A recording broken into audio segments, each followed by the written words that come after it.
25 juin 1943. Premier entretien avec Gita. Face à mon attitude superficielle, Anna sent naître en elle une tension qui, grandissante, devient une indignation qui n'est plus la sienne. Et puis, pleinement consciente, les yeux grands ouverts, elle a tout à coup une vision. Une force inconnue arrache le papier de mes mains, le déchire en morceaux et le jette par terre, en signe de désapprobation devant ce travail resté tellement en dessous de mes capacités. Anna est sur le point de dire quelque chose, mais s'arrête net, avec le sentiment que ce n'est plus elle qui va parler. Elle a juste le temps de m'avertir. « Attention, ce n'est plus moi qui parle. » Et puis j'entends ces mots.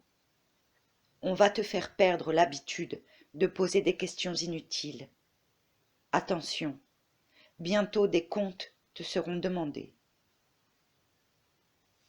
C'est bien la voix de Anna, mais je suis absolument sûre que ce n'est pas elle qui parle. Celle qui parle se sert de sa voix comme d'une espèce d'instrument conscient. J'ai le sentiment de connaître celui qui m'adresse ces mots sévères, et je ne suis donc pas vraiment surprise. J'ai plutôt l'impression que quelque chose de tout à fait naturel, qui devait avoir lieu, arrive enfin. Une lumière éclatante me remplit. Mais il n'y a là rien de joyeux, au contraire, elle me montre avec une clarté impitoyable la différence entre ce que je m'imagine être et ce que je suis. En même temps, je vois ce que j'aurais pu écrire sur moi-même si j'avais été vraiment honnête et exigeante. J'en suis profondément bouleversée, et j'ai honte. Devant l'insincérité de cette honte, Anna sent l'indignation refluer chez celui qui parle à travers elle. Maintenant c'est bien. Le repentir est en même temps pardon. Il faut que tu changes radicalement. Sois indépendante. Tu es trop, et trop peu. Gita, je ne comprends pas. Peu d'indépendance, trop de matière. Je sens que c'est une allusion à ma façon de penser, si peu indépendante. Dans un sol dur, on ne sème pas la graine. Tu seras labouré par une recherche sans répit. Ce qui était bon jusqu'à présent sera mauvais. Ce qui était mauvais sera bon. Suit un long silence, finalement rompu par une question. Me connais-tu? Ces mots me touchent profondément. Je sais avec une certitude inexplicable que je le connais, qu'il est mon maître intérieur, mais je n'en ai aucune image, aucun souvenir précis. Je ne perçois que des brumes épaisses qui m'empêchent de le reconnaître.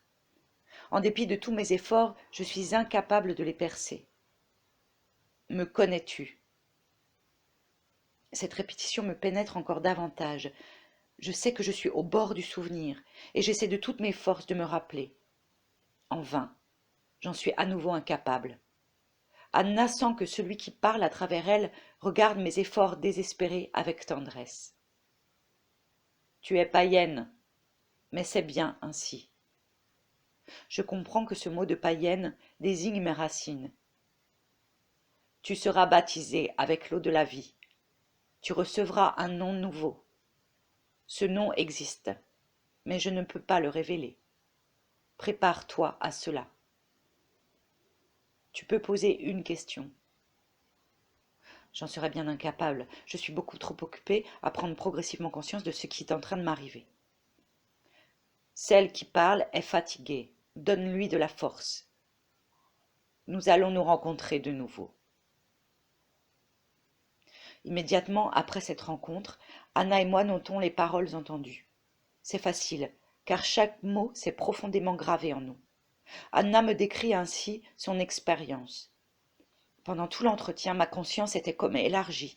Je voyais la pièce, toi, et ce qui se passait en toi avec une précision étonnante.